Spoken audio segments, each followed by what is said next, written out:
This is a closer look at U.S. Division South in Iraq. From Iraq, I'm Gail McCabe. Well, we start with the size. It's about the size of Washington State. This is where some of the agricultural basin is. This is where the oil basin is. This is where the rivers flow. And this is the outlet to the northern Arabian Gulf. If you had to pick a province that was the most challenging, which one would it be? The one we have our attention focused on right now is Maysan province. It borders Iran. It's a crossroads. Historically, it has been a trading route, a smuggling route, an infiltration route, an attack route. It's been all those things. It has a highway that comes through the main city of Amara that leads to Baghdad in one direction, to Karbala in another direction, to Nasiriyah in another direction, and to Basra in yet another direction. So it really is an important location. You're undertaking this very delicate balance in Iraq, responsible drawdown, at the same time trying to make sure that the land is secure so it can develop stability, so it can develop economic development, so it can develop dialogue. How much are the Iraqis participating? We have a very, very capable Iraq security force, especially the Iraqi army. So we see it there. That's part of the balance that occurs. We see the Iraqis actively engaged in trying to create the dialogue that's necessary for good government, whether it's provincial councils now being provided with the resources from a central budget, but struggling to decide how to spend it, or whether it's trying to prioritize what project is the most important one to do in an area when thousands of projects are required.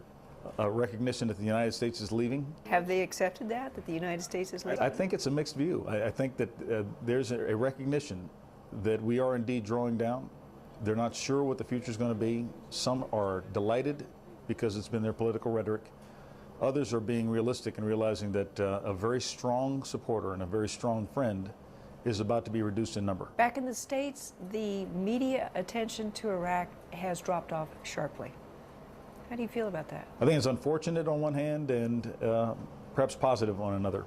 I think that the population of the United States does not get to see the great progress that's been made here, and that's unfortunate. On the other hand, because there's not significant violence, because there is progress occurring, there are other things that capture the attention of the American people. I would just hope that we recognize what it is that has been done by our soldiers and by the civilians that have been committed over here for several years. What the U.S. forces are looking to bring to Iraq, do the Iraqis want this?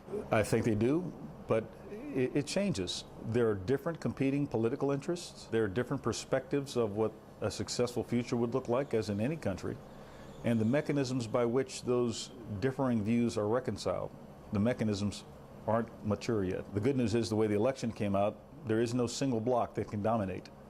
And while that will be difficult in policy making and decision making at the national level, it will also require in nearly every case some sort of discussion, dialogue, and maybe even compromise. Is this still considered a battle space?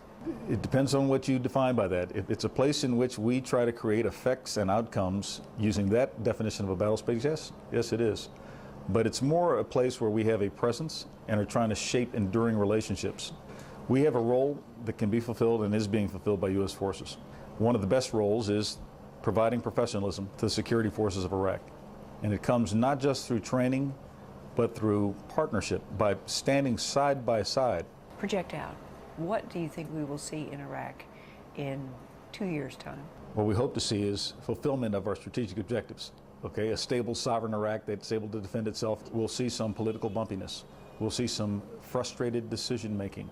We'll see some individuals seeking their own personal gain and personal authority above the interests of their nation. We'll see some patriots stepping forward and holding the line. We'll see economic development take off.